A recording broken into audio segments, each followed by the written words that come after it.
സമയം പാതിരാത്രി. സഹപ്രവർത്തകനിവിടെ മത്സരിക്കുന്നുണ്ട്, കാണാൻ വന്നതാ. ഇവിടെ നിൽക്കാൻ പറഞ്ഞു, പക്ഷെ പാതിരാത്രിയായിട്ടും അവരുടെ പ്രചരണങ്ങൾ തീർന്നിട്ടില്ല. പക്ഷെ ആള് ഞങ്ങൾക്ക് കുറച്ച് സ്പെഷ്യലാണ്. നമ്മളെ ദേശീയ കമ്മിറ്റിയിലൊക്കെ നമ്മുടെ സഹപ്രവർത്തകനായിരുന്നു. ഇപ്പം മുസ്ലിം ലീഗിൻ്റെ ദേശീയ കമ്മിറ്റി അംഗമാണ്. ഇപ്പം അദ്ദേഹം സൗത്ത് പൊളിക്കുന്നാണ് നമ്മൾ അറിയുന്നത്. കാത്തിരിക്കും.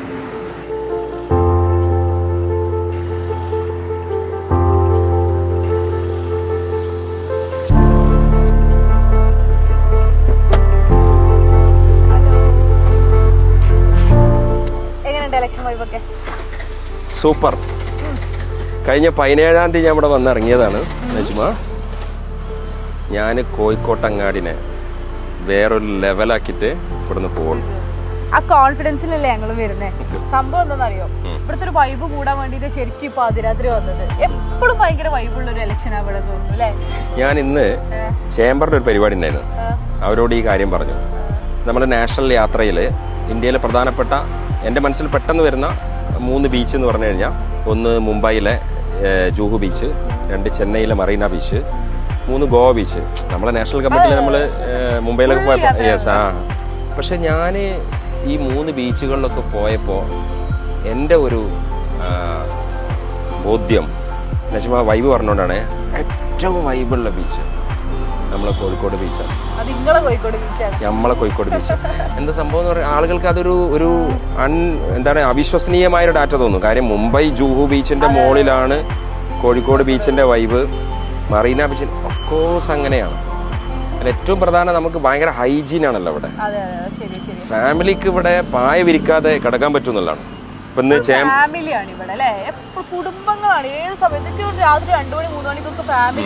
ഞാനിന്ന് ചേംബറിന്റെ പരിപാടിയിൽ പറഞ്ഞത്, രാത്രി 3 മണിക്ക് അലാറം വെച്ചിട്ട് നിങ്ങൾ ബീച്ചിൽ പോയാലും ആ വൈബ് അങ്ങനെ ഭയങ്കര ലൈവായിരിക്കും. എന്റെ ഒരു സംശയം എന്താ അറിയോ, ഇത് കോഴിക്കോട്ട് അങ്ങാടിയാണ്, ഭയങ്കര രസമുള്ള ഈ പറഞ്ഞ നമ്മളെല്ലാവരും വരുന്നൊരു അങ്ങാടിയാണല്ലോ. എന്താ നിങ്ങളൊരു സ്വപ്നം? കാരണം എനിക്ക് നിങ്ങളറിയാം, ഇതൊരു ടിപ്പിക്കൽ പൊളിറ്റീഷ്യൻ അല്ല. നിങ്ങൾ കുറെ വിഷനുമായിട്ട് നടക്കുന്ന ഒരാളാണ്. ശരിക്കും കോഴിക്കോട് നിങ്ങളൊരു സ്വപ്നം എന്താ? കോഴിക്കോടിന്റെ സ്വപ്നത്തിൽ നമ്മുടെ ഒരു കോർ കോൺസെപ്റ്റ് എന്ന് പറയുന്നത് അല്ലെ, നമ്മളൊരു പ്രോജക്റ്റ് ചെയ്യുമ്പോൾ ഒരു വിഷൻ പ്രഡിക്റ്റ് ചെയ്യണമല്ലോ. ആ വിഷൻ ഇംപ്ലിമെന്റ് ചെയ്യാനുള്ള മിഷൻ അതിന്റെ സെക്കൻഡ് ഫേസ് ആണ്. കോഴിക്കോടിനെ കുറിച്ചുള്ള എൻ്റെ ഒരു വിഷൻ എന്ന് പറയുന്നത്, ആരാധകരുണ്ട് മോളു വാ, city of happiness, city of tolerance, സന്തോഷത്തിന്റെ നഗരം. ശരിക്കും ആ വിഷൻ എനിക്കൊന്ന് പറഞ്ഞൊരു കാര്യം എന്താ വെച്ചാൽ, ഞങ്ങൾ ഭയങ്കര ആകാംക്ഷയോട് കാത്തിരിക്കണേ. നിങ്ങൾ സൗത്തിൽ എത്തുമ്പോൾ എന്തോ ഒന്ന് സംഭവിക്കും. ഈ കോഴിക്കോട് നഗരം ഒരു മസ്റ്റ് വിസിറ്റ് 100 സിറ്റീസ് വേൾഡിലെ. 10 സിറ്റീസ് എന്നൊക്കെ പറയുമ്പോൾ അതൊരു എക്സാജറേഷൻ. അല്ലെങ്കിൽ 100 സിറ്റീസിൽ ഇത് വരണം, അല്ലെങ്കിൽ മിനിമം ഒരു 50 സിറ്റീസിൽ ഇത് വരണം. അതിന്റെ ഒരു ലിവിംഗ് സ്റ്റാൻഡേർഡ്, ടൂറിസം, എല്ലാ അർത്ഥത്തിലും. എന്ന് പറഞ്ഞു കഴിഞ്ഞാൽ ഇവിടെ 2 കാര്യമാണ് ഈ സിറ്റിക്ക്. ഈ സിറ്റിക്ക് ഹാർഡ്വെയർ വേണം, ഈ സിറ്റിക്ക് സോഫ്റ്റ്വെയർ വേണം. ഇപ്പൊ സോഫ്റ്റ്വെയറിലെ സിറ്റിക്ക് ഹാർഡ്വെയർ ഉണ്ടാവില്ല, ഹാർഡ്വെയറിലെ സിറ്റിക്ക് സോഫ്റ്റ്വെയർ ഉണ്ടാവില്ല.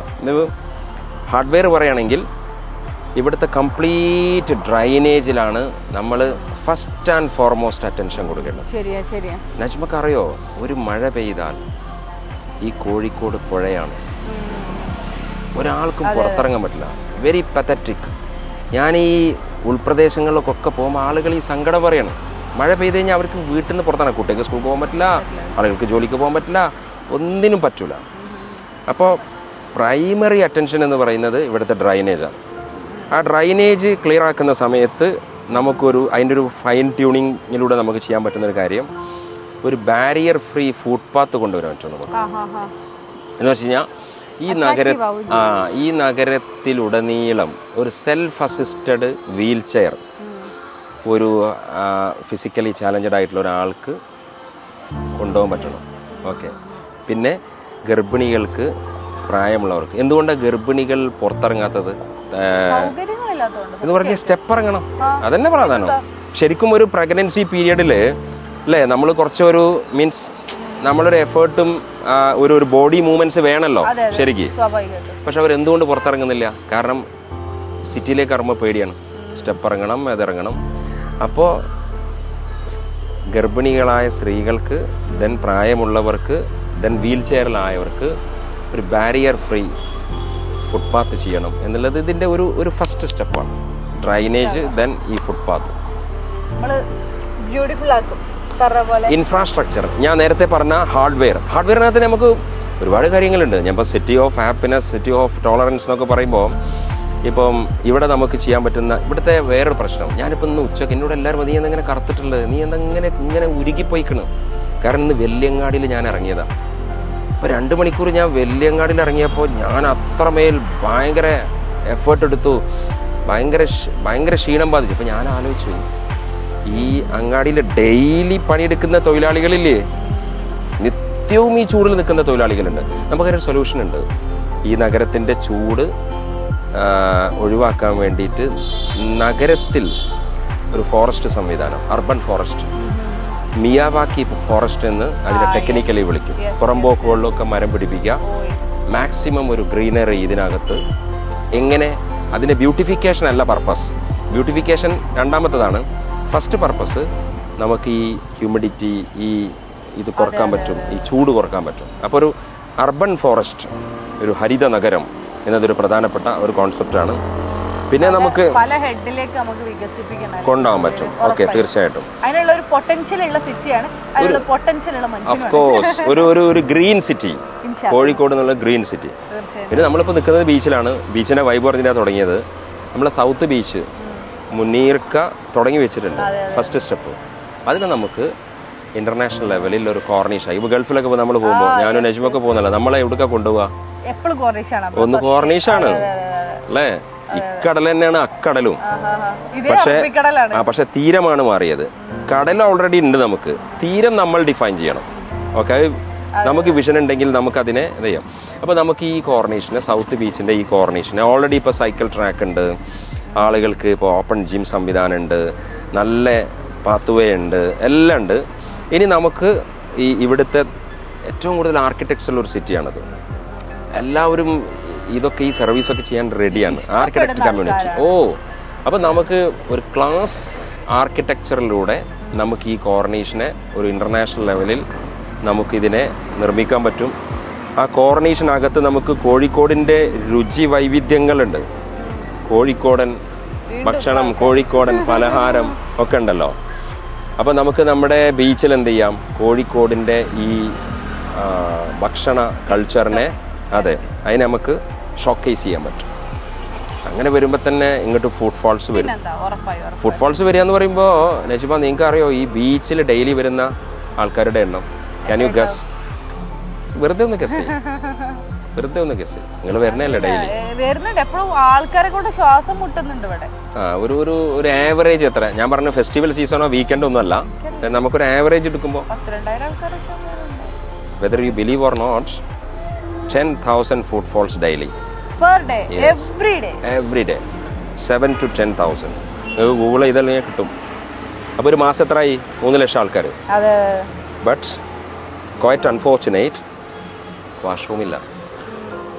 10,000 ആൾക്കാർ വരുന്ന ബീച്ചിൽ നമുക്ക് പ്രൈമറിലി വാഷ്റൂം ഇല്ല. ഇതിനോടൊരു ഫാമിലിയാണ് പറഞ്ഞത്, എൻ്റെ മകൾക്ക് മൂത്രം ഒഴിക്കാൻ മുട്ടിയപ്പോൾ നമുക്കവിടെ ഒരു വാഷ്റൂം ഇല്ല എന്നുള്ളത്.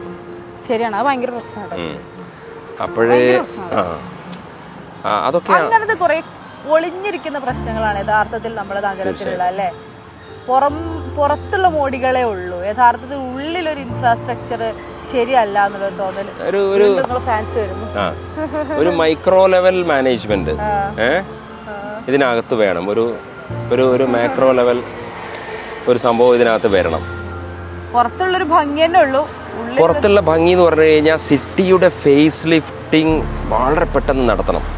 മനസ്സിലായി? ആ ഫേസ് ലിഫ്റ്റിംഗ് 5 വർഷം ബ്ലോക്ക് ആയിട്ടുണ്ട്, ലിറ്ററലി ബ്ലോക്ക് ആയിട്ടുണ്ട്. ഇപ്പൊ മുനീർ സാഹിബ് തുടങ്ങി വെച്ചടന്ന് ഒരു ഇഞ്ച് മുന്നോട്ട് പോയിട്ടില്ല, ഒന്നും നടന്നിട്ടില്ല എന്ന് പറയും. നമ്മൾ അങ്ങനെ ഒരു വിമർശനമായിട്ടല്ല പറയും. ഞാനൊരു കാൻഡിഡേറ്റ് ആകുമ്പോൾ അങ്ങനെ ഉണ്ടല്ലോ, നമ്മളൊരു ഫാക്ച്വൽ ആയിട്ട് സംസാരിക്കണം.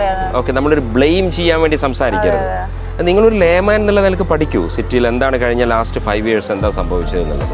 അപ്പോൾ നമുക്ക് ആ ഒരു ഫേസ് ലിഫ്റ്റിംഗ് നടത്തണം. അങ്ങനെ വരുന്ന സമയത്ത് ഞാൻ പറഞ്ഞു, ഡ്രൈനേജ്, ദെൻ ഫുട്പാത്ത് മുതൽ ഈ വാഷ്റൂം, കംഫർട്ട് സ്റ്റേഷൻസ്.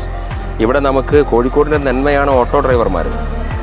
ആ ഓട്ടോ ഡ്രൈവേഴ്സ് കമ്മ്യൂണിറ്റിക്ക് ഇവിടെ അവർക്ക് ഹോൾട്ടിംഗ് സ്റ്റേഷൻസ് വേണം, അവർക്ക് റെസ്റ്റിംഗ് ഹബ്സ് വേണം. അതേപോലെ ഇന്ത്യയിൽ മൊത്തം ഒരു ലോജിസ്റ്റിക്സ് സ്റ്റേഷനാണ് ഇവിടെ. 2500ഓളം ലോറികൾ വരുന്നുണ്ട്. അപ്പോൾ അവർക്ക് സ്റ്റേഷനില്ല, നമ്മൾ അതിനെ അഡ്രസ്സ് ചെയ്യണം. അതോടൊപ്പം ഈ നഗരത്തിലെ ട്രാഫിക് വലിയ പ്രശ്നമാണ്. കോഴിക്കോട് നിങ്ങൾക്ക് ഒരു കാറ് നിർത്തിടാൻ പറ്റുന്ന സ്ഥലമല്ല. അപ്പോൾ പാർക്കിംഗ് പ്ലാസകൾ കൊണ്ടുവരണം. നമുക്ക് അതിൽ ചെയ്യാൻ പറ്റുന്ന കാര്യം എന്ന് പറയുന്നത്, ഒന്ന് ബസ്സിനെ ഔട്ട്സ്കേർട്ടിൽ പിടിക്കാം. ഇപ്പം നമ്മളെ മീൻചന്തയിൽ ബസ് സ്റ്റാൻഡ് ചെയ്യാം. അതിനൊക്കെയുള്ള സംവിധാനങ്ങൾ അവിടെ ഉണ്ട്, നമ്മൾ തുടങ്ങിയാൽ മതി. അപ്പോൾ കംപ്ലീറ്റ് എന്ത് ചെയ്യുന്ന ബസ് അവിടെ ഹോൾട്ട് ചെയ്യണം, സിറ്റിയിലേക്ക് എൻ്റർ ചെയ്യരുത്. മെഡിക്കൽ കോളേജിലും ഇതേപോലെ നമ്മൾ ബസ് സ്റ്റാൻഡ് ഓൾറെഡി പ്രപ്പോസ് ചെയ്തതാണ്, നടന്നിട്ടില്ല. ആ ബസ് സ്റ്റാൻഡ് യാഥാർത്ഥ്യമായി കഴിഞ്ഞാൽ കംപ്ലീറ്റ് ഈ എന്താ പറയുക, ഈ ബസ്സുകൾ അവിടെ പിടിക്കാൻ പറ്റും. പിന്നെ നമുക്ക് ടൗണിൽ കോമൺ പൂളിംഗ് ബസ് കൊണ്ടുവരാൻ പറ്റും, ബാറ്ററി ബസ്സുകൾ കൊണ്ടുവരാൻ പറ്റും. അപ്പോൾ അതൊരു ഈ ഒരു നഗരത്തിൻ്റെ ഒരു ബ്രാൻഡിങ്ങും ഒക്കെ അതിനകത്ത് വരുന്ന രീതിയിൽ നമുക്ക് അങ്ങനെ ചെയ്യാൻ പറ്റും. പിന്നെ 100 ഏക്കേഴ്സിലാണ് നമ്മൾ ഈ കുതിരവട്ടത്തെ മാനസികാരോഗ്യ ആശുപത്രി. 100 ഏക്കേഴ്സ്. യെസ്.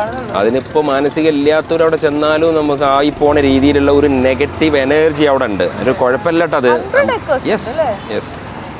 അപ്പൊ അതിനെ നമുക്ക് ഒരു ബാംഗ്ലൂരിലൊക്കെ ഉള്ള നിംഹാൻസ് പോലെ ഒരു പക്ഷേ ഏഷ്യയിലെ തന്നെ നല്ലൊരു ന്യൂറോ മെന്റൽ ഹെൽത്ത് സെന്ററാക്കി നമുക്കതിനെ മാറ്റാൻ പറ്റും. അങ്ങനെ കുറേ കാര്യങ്ങൾ ഇതിനകത്തുണ്ട്. ഇവിടെ ഈ പിന്നെ പൈതൃകം പറയണ്ടല്ലോ. ഇവിടെ തളിക്ഷേത്രമുണ്ട്, മിഷ്കാൽ പള്ളിയുണ്ട്, ജമോറിയൻസ് ഉണ്ട്, സാമൂതിരി. അപ്പം ഇതിനകത്തൊക്കെ നമുക്കൊരു പോളിസി വേണം, ഈ പൈതൃക സ്വത്തുക്കൾ സംരക്ഷിക്കാനുള്ളൊരു പോളിസി വേണം. അപ്പോൾ അത് ചെയ്യേണ്ടതുണ്ട്. അവിടെ ചെന്ന് കഴിഞ്ഞാൽ ഒരു സെൽഫ് സ്പീക്കിംഗ് ആയിട്ടുള്ള ഇത് കണ്ടു കഴിഞ്ഞാൽ ഒരു വിസിറ്റർക്ക് അത് മനസ്സിലാക്കാനുള്ള ഒരു സംവിധാനം, അതിനെ ഡോക്യുമെൻ്റ് ചെയ്യേണ്ടതുണ്ട്. അങ്ങനെ ഒരുപാട് കാര്യങ്ങൾ ഇതിനകത്ത്. ആഗ്രഹമുണ്ട്. ഞങ്ങൾ ഈ മാമാങ്കത്തിന്റെ ഒരു സമയമാണല്ലോ കടന്നത്. അപ്പൊ ഞങ്ങൾ അന്ന് പറഞ്ഞൊരു കാര്യം ഉണ്ടായിരുന്നു, നമ്മള് അങ്ങാടിപ്പുറത്താണ്. അപ്പം ഈ ചാവേറുകള് തുടങ്ങുന്ന ഒരു സ്ഥലമാണ്. അപ്പം വള്ളുവനാട്ടിൽ നിന്ന് സാമൂതിരിയുടെ നാട്ടിലേക്ക് ഒരു ചരിത്ര ഇടനാഴി എന്നൊക്കെ നമ്മളൊരു ആഗ്രഹം. നിങ്ങളൊക്കെ വന്നാൽ നമുക്കത് ഗംഭീരമായിട്ട് കൊണ്ടുവരണം. അല്ല, നമുക്ക് ഇപ്പൊ നേരത്തെ പറഞ്ഞ പോലെ ഈ നമ്മളുടെ കൾച്ചറിൽ, നമ്മുടെ സിവിലൈസേഷനിൽ, അല്ല നമ്മളെ ഹിസ്റ്ററിയിൽ, നമ്മുടെ റൂട്ട്സിൽ നിൽക്കുക എന്നുള്ളതാണ്. ഇപ്പൊ ആ റൂട്ടിന് ഭയങ്കര ഇമ്പോർട്ടൻസ് വരുന്നുണ്ട് അല്ലേ, വന്നില്ലേ? ഇപ്പൊ ഞാൻ ചോദിക്കട്ടെ, ഇടക്കാലത്ത് ഈ കോളയും ഇതൊക്കെ വന്നു, soft drink, multinational soft drinks വന്നു. ഇപ്പൊ നാട്ടിലെ സ്ഥിതി എന്താ? സമാവർ ചായക്ക് വൻ ഡിമാൻഡ് ആയില്ലേ? ഇളനീര് വെള്ളത്തിനേക്കാൾ എനിക്ക് തോന്നിയത് ചായന്. കാരണം ചായ എപ്പോഴും ഒരു എബോ 15 ഒരു ചോയ്സ് ആയിരുന്നത്. ഇപ്പൊ മക്കൾസാണ്, ജെൻസി ചായ കുടിക്കാൻ പോവാണ്. അപ്പൊ ആ ഒരു യൂട്ടേൺ ഉണ്ട്. നമ്മൾ എന്ത് സാൻഡ്വിച്ചും എന്ത് എന്താ പറയാ ഈ നൂഡിൽസും ഒക്കെ കഴിക്കുമ്പോഴും നമ്മളെ ഉപ്പുമാവിന്റെ രസം, നമ്മളുടെ കപ്പയുടെ രസം അത് വേറെ ഉണ്ട്. ഉപ്പുമാവും പപ്പടം കൂട്ടി കഴിക്കുന്ന ഇഷ്ടംപോലെ. കോഴിക്കോട് വേറെ ഫുഡിന്റെ വേറെ ലെവൽ ഓഫ്. ഞാൻ എപ്പോഴും കോഴിക്കോട് റെസ്റ്റോറന്റ് തുടങ്ങാൻ പോകുന്ന ഫ്രണ്ട്സിനോടൊക്കെ പറയാറുണ്ട്, സൂക്ഷിച്ച് കളിക്കണേ. കാരണം ഒരു ഗിമ്മിക്സിലും ഇന്റീരിയർ ചെയ്തിട്ടോ പേര് വ്യത്യസ്തമായിട്ടോ ഒന്നിലും നടക്കൂല. പ്രൊഡക്റ്റ് ക്വാളിറ്റി, ഭക്ഷണത്തിന്റെ ക്വാളിറ്റിന്മേലും മാത്രമേ നിങ്ങൾക്ക് സർവ് ചെയ്യാൻ പറ്റൂ എന്ന് പറയും. അപ്പം നമുക്ക് അതിനൊക്കെ ഡോക്യുമെന്റ് ചെയ്യേണ്ടതുണ്ട്. പിന്നെ കോഴിക്കോട് നമുക്ക് ചെയ്യാൻ പറ്റുന്നത്, ഇപ്പോൾ എറണാകുളം IT സാച്ചുറേറ്റഡ് ആയി, ട്രിവാൻഡ്രവും. പക്ഷെ കോഴിക്കോട് ഇപ്പോഴും നമുക്കൊരു IT, ഇവിടെ ഇപ്പം സൈബർ പാർക്ക് ഉണ്ട്, ULs പ്രൈവറ്റ് ഉണ്ട്, പിന്നെ വേറെ 5 IT പാർക്സ് ഉണ്ട്. പക്ഷേ നമുക്ക് നല്ല പൊട്ടൻഷ്യൽ ഉണ്ട് ഇവിടെ. ഇപ്പോൾ ടാറ്റ എലക്സി ഇവിടെ ഉണ്ട്, സാൻഡ്ബോക്സ് ഉണ്ട്. നമുക്ക് ധാരാളം മൾട്ടിനാഷണൽ കമ്പനീസിനെ ഇവിടെ കൊടുന്ന് കോഴിക്കോടിനെ ഇൻ്റർനാഷണലി IT ഹബ്ബ്, ഇൻ്റർനാഷണൽ ലെവലിൽ നമുക്ക് 2 കാര്യത്തിൽ ഇവിടെ ബ്രാൻഡ് ചെയ്യാൻ പറ്റും. ഒന്ന് IT ഹബ്ബാക്കാം, 2 സ്പൈസസ് ഹബ്ബാക്കാം. അങ്ങനെ നമുക്ക് ഈ നഗരത്തെ നമുക്ക് പ്ലേസ് ചെയ്യാൻ പറ്റും. നമുക്കത് വളരെ സിംപിളി ചെയ്യാം. പിന്നെ കണക്ടിവിറ്റി ഭയങ്കരല്ലേ, ആക്സസ് ഭയങ്കര. നമുക്ക് തൊട്ടടുത്ത് നജ്മ എയർപോർട്ടില്ലേ, ഇവിടുന്ന് എത്ര പെട്ടെന്ന് ഓടിയാൽ നമുക്ക് മിഡിൽ ഈസ്റ്റിലേക്കും വേൾഡിൽ എവിടേക്കും നമുക്ക് കണക്ഷൻ കിട്ടും. ഡൊമസ്റ്റിക് ഫ്ലൈയിങ് ഉണ്ട്. കേരളം ഈ ഹൈവേ കംപ്ലീറ്റ് ആയി കഴിഞ്ഞാൽ ഒരു സിംഗിൾ മെഗാ സിറ്റി ആയിട്ട് മാറാൻ പോവുകയാണ്. അപ്പോൾ നാട്ടിൽ നിന്നൊക്കെ ഇപ്പം ഞാൻ ഇപ്പം കോട്ടക്കലിൽ നിന്ന് 1.25 മണിക്കൂറായിരുന്നു ഇങ്ങോട്ട് എത്താൻ. ഇപ്പോൾ സമയം എത്രയാണെന്നറിയോ? 25 മിനിറ്റ്സ് അല്ല, കോട്ടക്കലിൽ നിന്ന് ആക്സസ് ആക്സസ് 20-25 മിനിറ്റ്സ് കൊണ്ട് നമുക്ക് തൊണ്ടയാട് പിടിക്കാൻ പറ്റും. പറ്റും. അപ്പോൾ ആ ലെവലിൽ ഇത് പിന്നെ മാറിയിട്ടുണ്ട്. ഇതൊക്കെ ഇതിൻ്റെ ഹാർഡ്വെയർ ആണ്. ഓക്കെ, എനിക്ക് പെട്ടെന്ന് ഓർമ്മ വന്നത് ഞാൻ ഈ പാതിരാക്ക് ഫീൽഡിൽ നിന്ന് വരികയാണ്. അപ്പൊ ഈ 10:45 അപ്പൊ ഞാൻ നേരത്തെ പറഞ്ഞ പോലെ AI skill station, artificial intelligence based ചെയ്തിട്ടുള്ള നമുക്കൊരു സ്കിൽ പാർക്ക് ഇവിടെ, അങ്ങനെ കുറേ പ്രോജക്റ്റ് ചെയ്യാൻ പറ്റും. ഇതൊക്കെ ഇതിന്റെ ഹാർഡ്വെയർ ആണ്. ഞാൻ നേരത്തെ പറഞ്ഞ സോഫ്റ്റ്വെയർ ഇതാണ്, ഈ സിറ്റി ഓഫ് ഹാപ്പിനെസ്. ഇതെല്ലാം കൂടി സംഭവിക്കേണ്ടത് ഇവിടെ വരുമ്പോൾ, കോഴിക്കോട് വരുമ്പോൾ സന്തോഷം തോന്നും. എന്നാ നമ്മൾ കോഴിക്കോട് പോയിട്ടിരിക്കുക, കടപ്പുറത്ത് പോയിട്ടിരിക്കുക, ബീച്ചിൽ പോയിട്ട് കാറ്റ് കൊള്ളാന്ന് നമുക്ക് പറയാൻ പറ്റും. ഇപ്പോൾ ദുബായിൽ പോകുമ്പോൾ നമ്മളെ കൊണ്ടുപോകുന്ന ഒരു സ്ഥലം ബീച്ചാണെന്ന് നജ്മയും പറഞ്ഞു. വേറെ സ്ഥലമുണ്ട്, ഇപ്പോൾ ബീച്ചൊക്കെ മനസ്സിലാവും, കോർണിഷ്. അവരെപ്പോഴും നമ്മോട് പറയുന്നൊരു സാധനമുണ്ട്, നമ്മൾ ഫിഷ് മാർക്കറ്റിൽ പോവാ അല്ലേ. ആദ്യ കാലത്തൊക്കെ എനിക്കൊരു കൗതുകയാണ്. എന്താ ഇപ്പൊ കാരണം നമ്മളെ നാട്ടിലെ മീൻകടല്ലേ നമ്മൾ ആലോചിക്കുക. അപ്പൊ ഷോപ്പിംഗ് മാളുകൾ എത്ര ഹൈജീനിക് ആണോ അത്ര കണ്ട്, അല്ലെങ്കിൽ അതിന്റെ മുകളിൽ ഹൈജീനിക് ആണ് ഫിഷ് മാർക്കറ്റുകൾ, അതേപോലെ വെജിറ്റബിൾ മാർക്കറ്റ്. പക്ഷെ കോഴിക്കോടിന്റെ ഒരു വലിയ നിർഭാഗ്യം, നജ്മ ജസ്റ്റ് ഈ പാളയം മാർക്കറ്റിൽ പോയി നോക്ക്, സെൻട്രൽ മാർക്കറ്റിൽ പോയി നോക്ക്. പാളയം മാർക്കറ്റിലൊക്കെ അതിശോചനീയമാണ്. എന്താണ് ഈ ആരോഗ്യവകുപ്പൊക്കെ ചെയ്യുന്നത്, അത്ഭുതപ്പെട്ടു പോകും. അപ്പോൾ പാളയം മാർക്കറ്റിനെയും സെൻട്രൽ മാർക്കറ്റിനെയും നമുക്ക് ഈ ഒരു ക്ലാസ് നിലവാരത്തിൽ വളരെ ഹൈജീനിക് ആയിട്ടുള്ള രീതിയിൽ നമുക്ക് ആ മാർക്കറ്റിനെ ഡെവലപ്പ് ചെയ്താൽ തന്നെ കോഴിക്കോടിൻ്റെ ഫേസ് ലിഫ്റ്റിംഗ് നടക്കും. അപ്പം ഇതൊക്കെ ഇവിടെ ഉണ്ടാകുമ്പോൾ തന്നെ ഇവിടുത്തെ സൗഹൃദത്തിന്, ഇവിടുത്തെ സ്നേഹത്തിന്, ഇവിടുത്തെ ചേർത്ത് പിടിക്കൽ അല്ലേ. മാൻഹോളിലേക്ക് ഊർന്നുപോയ ഏതോ ഒരു ഹിന്ദി വാല പണിക്കാരൻ്റെ കരൾ പറിച്ചു കൊടുത്ത നൗഷാദ് ഇവിടെ ഉണ്ട്. ഈ നഗരത്തിൽ മിഷ്കാൽ പള്ളിയുടെ ഓടിളക്കിയപ്പോൾ അത് പുനർനിർമ്മിച്ചു കൊടുത്ത സാമൂതിരി എന്ന രാജാവിൻ്റെ കഥയുണ്ട്. സാമൂതിരിക്ക് തന്നെ കാവൽ നിന്ന കുഞ്ഞാലി മരക്കാരുടെ കഥയുണ്ട്. ഞാൻ ഇന്നലെ ഒരു പ്രോഗ്രാമിന് പോയപ്പോൾ തിരുമേനിയുടെ ഒരു വീട്ടുകൂടലിൽ പങ്കെടുത്തു. അദ്ദേഹം ഗുരുവായൂരിലെ പൂജാരിയാണ്. ഇവരോട് പറഞ്ഞു, മോനെ ഭക്ഷണം കഴിച്ചിട്ട് പോയാൽ മതി, നമ്മൾ ഈ ഇലക്ഷന് ഫുഡൊന്നും കഴിക്കില്ലല്ലോ. അപ്പോൾ ഞാൻ ഭക്ഷണം കഴിക്കാനിരുന്നപ്പോൾ ഒരാൾ എന്നെ വന്ന് പരിചയപ്പെടുത്തു. അദ്ദേഹത്തിൻ്റെ വീട്ടുമുറ്റത്താണ്, ഇതൊരു ചെറിയ സ്ഥലത്താണ് ഇതിൻ്റെ വീട്, തിരുമേനിയുടെ. അപ്പോൾ ഞാൻ കോയറ്റാക്കേനെന്ന് പറഞ്ഞു. അപ്പോൾ തിരുമേനിയുടെ വീട്ടുകൂടലിൻ്റെ സദ്യയുടെ പന്തൽ കോയട്ടിയാക്കാൻ്റെ മുറ്റത്ത് ഇട്ട് നിൽക്കുന്ന ഒരു നഗരമാണിത്. അപ്പോൾ ആ ഒരു സ്നേഹത്തെ, ആ ഒരു സൗഹൃദത്തെ നമ്മൾ ഇവിടെ ചേർത്ത് നിർത്തും. ഇവിടെ റഹ്മത്ത് ഹോട്ടലിലെ ബീഫുണ്ട്, അവിടെ നിങ്ങൾ ചെന്ന് നോക്കി, അവിടെ ഇവിടുത്തെ എല്ലാ കമ്മ്യൂണിറ്റിയോടെ വരുന്നുണ്ട്. എന്നാൽ എനിക്ക് നല്ല ഹൽവുണ്ട് ഫൈസൽക്കാന്ന് എന്നോടൊരു UDF-ന്റെ പ്രവർത്തകൻ, ലീഗ് പ്രവർത്തകനോട് ചെവിയിൽ വന്നു, ഈ കടയിൽ നല്ല ഹൽവുണ്ട്. ഞാൻ അങ്ങനെ നോക്കിയപ്പോൾ ശങ്കരാ ബാഗ്സ്. ഇപ്പൊ ശങ്കരാ ബാഗ്സിലെ ഹൽവുണ്ട്, റഹ്മത്ത് ഹോട്ടലിലെ ബീഫ് ബിരിയാണി ഉണ്ട്. യെസ്, ഞാൻ സാഗർ ഹോട്ടലിൽ കഴിഞ്ഞ ദിവസം കൗതുകം, രാത്രി ചെന്നപ്പോൾ അവിടെ ഒരാൾ ഭക്ഷണം കഴിക്കാൻ വന്നിട്ടുണ്ട് താഴെ. ആരെന്നറിയോ? സുമേഷ് ഏട്ടൻ, പാരഗന്റെ സുമേഷ് ഏട്ടൻ സാഗർ ഹോട്ടലിലെ മൊലാളി മൻസൂറിനൊപ്പം ഇരുന്നിട്ട് ഭക്ഷണം കഴിക്കുന്ന. സാഗർ വേൾഡിലെ ചെയിനാണ് ഇപ്പൊ. അദ്ദേഹത്തിന് ഒരിക്കലും പാരഗൺ അതിവിടെ ഓർഗാനിക് ആയിട്ടുണ്ട് ആ സാധനം. ഓക്കെ, ഓർഗാനിക് ആയിട്ടുണ്ട്. അപ്പോ ഇന്ത്യയിൽ ഭക്ഷണത്തിലും വേഷത്തിലും വസ്ത്രത്തിലും എല്ലാത്തിലും വിഭാഗീയത പുലർത്തുന്ന ഒരു കാലത്ത് ഈ കോഴിക്കോട് നഗരത്തെ ഇതൊന്നുമില്ലാത്ത സ്നേഹത്തിൻ്റെ നഗരമാക്കാം. ഞാൻ അതിൻ്റെ ഒരു സൈനപ്പ് സെൻറ്റൻസ് പറഞ്ഞു കഴിഞ്ഞാൽ, ഡൽഹി ന്യൂ ഡൽഹി ആയ പോലെ കാലിക്കറ്റ് ന്യൂ കാലിക്കറ്റ്. ഓക്കെ.